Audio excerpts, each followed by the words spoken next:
प्यारे भाई और बहनों, मैं आपके लिए फिर एक नया वीडियो अपलोड करने जा रहा हूँ। अगला वीडियो नया है, इसके लिए आप इस चैनल को सब्सक्राइब कर लें।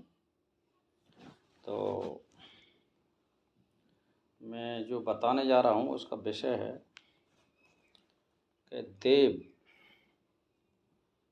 भाग और प्रारब्ध क्या वस्तु है। तो इसके बारे में सुनें और समझें। जो मनुष्य जैसा प्रयत्न करता है वैसा ही फल भोगता है। जो कहता है देव वश फल में विपरीतता आ जाती है। समझो आप मेरी बात को। देव फल में विपरीतता आ जाती है तो उसका कथन ठीक नहीं है। अपना पूर्वकृत कर्म ही फल देने के लिए उन्मुख होने पर देव कहलाता है।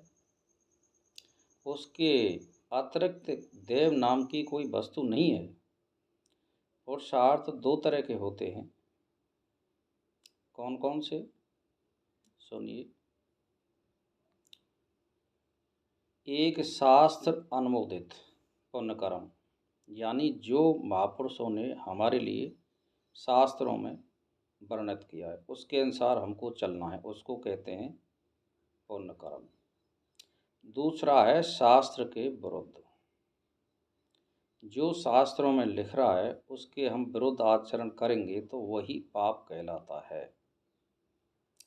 तो शास्त्र के विरुद्ध पुरुषार्थ अनर्थ का कारण होता है, और जो शास्त्र के अनुसार जो कार्य करता है, पुरुषार्थ करता है, परमार्थ वस्तु की प्राप्ति के कारण है।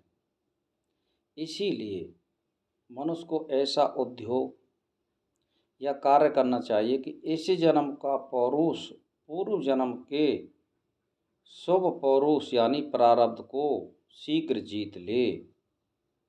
यानी मान के चलिए आपने पूर्व जन्म में कोई अशुभ कार्य किया है और इस जन्म में शुभ कार्य कर रहे हैं, उससे उसको हराया जा सकता है। बैठ रहे हैं तो पूर्व जन्म का पुरुषार्थ प्रारब्ध प्रत्यक्ष प्रयत्न से अधिक प्रबल नहीं है। इस जन्म के शुभ पौरुष यानी कर्म से पूर्व जन्म का जो दोष है, पाप है, अवश्य नष्ट हो जाता है, इसमें कोई संशय नहीं है। और आलसी मनुष्य गधों के समान बीते दिखाई देते हैं। आप समझ रहे हैं मेरी बात को? इसको आप ज़रा ध्यान से दे के सुने और विचारें कि क्या मतलब है, क्या नहीं है। तो स्वयं ही उद्योग छोड़कर उन्हीं श्रेणी की तुलना में नहीं जाना चाहिए। शास्त्र के अनुसार ये लोक और परलोक दोनों की सिद्धि होती है, और मनुष्य को पुरुषार्थ रूपी प्रयत्न का आश्रय लेकर इस संसार रूपी गड्ढे से स्वयं बलपूर्वक निकलना चाहिए। शुभ पुरुषार्थ से शीघ्र ही शुभ फल की प्राप्ति होती है, और अशुभ पुरुषार्थ यानी कर्म से सदा अशुभ फल की प्राप्ति होती है। इन शुभ अशुभ कर्मों के सिवाय देव नाम की कोई दूसरी वस्तु नहीं है। इसी को हम भाग कहते हैं, इसी को प्रारब्ध कहते हैं, इसी का नाम दैव है। जो शास्त्र के अनुसार अपनी श्रवण मनन आदि चेष्टाओं के द्वारा साधन नहीं करते और चित्त में विषयों का चिंतन करते रहते हैं, उन मूढ़ पुरुषों की अत्यंत दूषित भोग इच्छा को धिक्कार है। शास्त्र के अनुकूल यानी सदशास्त्र के अनुकूल किया गया पौरुष प्रयत्न परमात्मा साक्षात्कार रूप अपने फल को देता है। यह इसका स्वभाव है। समझ गए साहब? आप सोच लो, जो साक्षात्कार रूप जो फल है वो इसका स्वभाव है। तो पूर्व जन्म के पौरुष से भिन्न देव कोई वस्तु नहीं है। पूर्व जन्म का पुरुषार्थ ही देव कहलाता है। समझ लीजिए आप। पूर्व जन्म के पौरुष को ही कोई देव की संज्ञा देना चाहे तो दे सकता है। देव भरोसे सदा बैठे रहने रहते हैं वे दीन पामर और मूढ़ हैं। पूर्व जन्म के इस जन्म के पुरुषार्थ दोनों मेढ़ों की तरह आपस में लड़ते हैं।